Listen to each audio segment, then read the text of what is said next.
Our New York Post Knicks beat writer Stefan Bondy is on to talk about the narratives and all the storylines and a missed opportunity for the Knicks to put the Pistons away for good.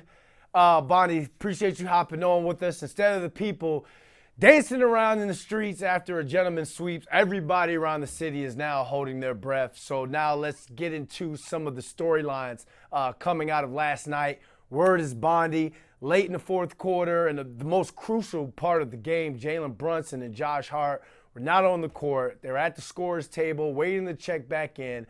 Tibbs did end up calling a timeout, but at that point, the Pistons' lead went from 2 to 6. Here's the narrative. Tom Thibodeau's late game mismanagement cost the Knicks Game 5. Yeah, and I agree with that. I think if you watched, so what happened was they were hurt with about 3 minutes left. They were both taken out at the same time with about 3 minutes left.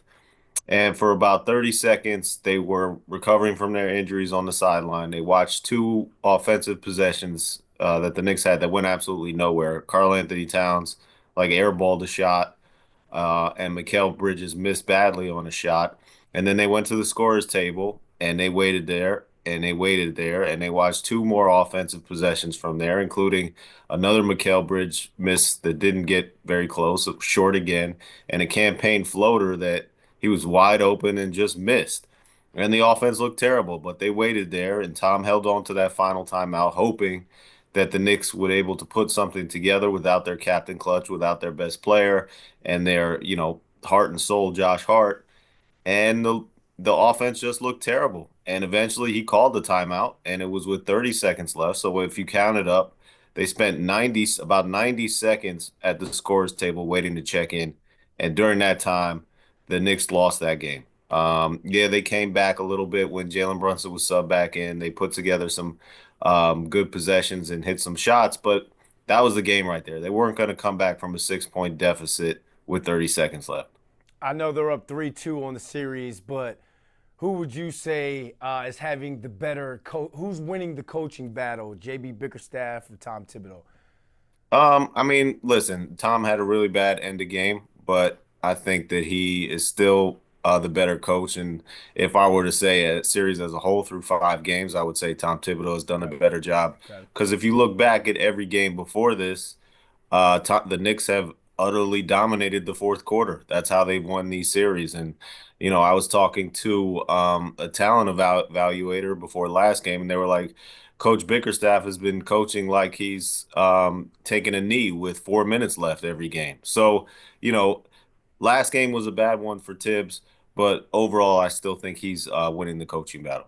I appreciate that football reference in there. A little quiet night for Jalen Brunson, 4 of 16 shooting, but Cade Cunningham pretty much came alive and scored 13 of his 24 in the fourth quarter. The matchup between these two has been a headliner on this fight card. Mhm. Is there a case that can be argued that Cade Cunningham means more to his team this series?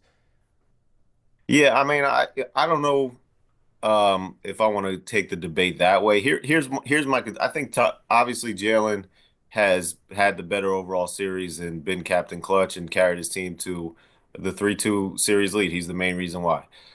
But I am worried about that ankle because every single game he needs to be taken out. He needs to go to locker room at some point and he says he doesn't go to locker room. He leaves the bench, he goes somewhere, gets some recovery stuff going on with that ankle, and then comes back. Every single game there seems to be a setback.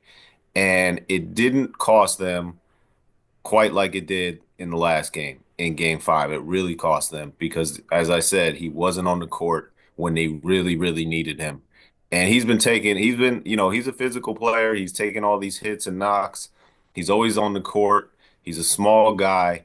I'm worried about the physical nature of this series and that ankle and the toll it's taking on him. So that's really where I take this angle right now. Jalen Brunson has been the better player overall, but I am worried about his health.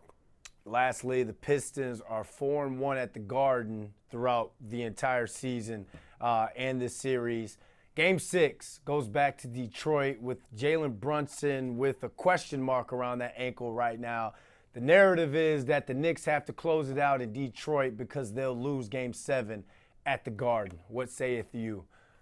Well, I don't know about they'll lose game seven at the Garden, but they should close out in game six because guess who's going to be waiting? And the Boston Celtics. And they're going to be chilling. And the only hope the Knicks have against a team like the Boston Celtics is if they get in healthy, they get in rested, they come in refreshed. They do not want to go into that series banged up. They have a slim chance of beating them at the Celtics at 100% anyway. So you wanted to get as much rest as possible. That's why that game, yes, last night was really impactful for the Knicks if they're advancing. This is a team with high aspirations. This is a team that started the season with conference finals or bust. Um, you know, Goals kind of changed and realigned because nobody knew that the Cavaliers would be this good and grab the first seed, and the Knicks would have to play the Boston Celtics in the second round. But if I'm looking at that second round matchup against the Boston Celtics, and I'm the Knicks, I want to wrap this up tomorrow. I mean that would that, you kind of have to, and they don't want to look ahead, and I understand that the mentality is take one game at a time, focus on what's in front of us, and what's in front of them is winning that game. I wouldn't be worried about losing a game seven, but it's not something the Knicks want to deal with. Yep. Let's hope they can close it out Thursday night. Steph Bondy, thanks for hopping on with us. Thanks, man.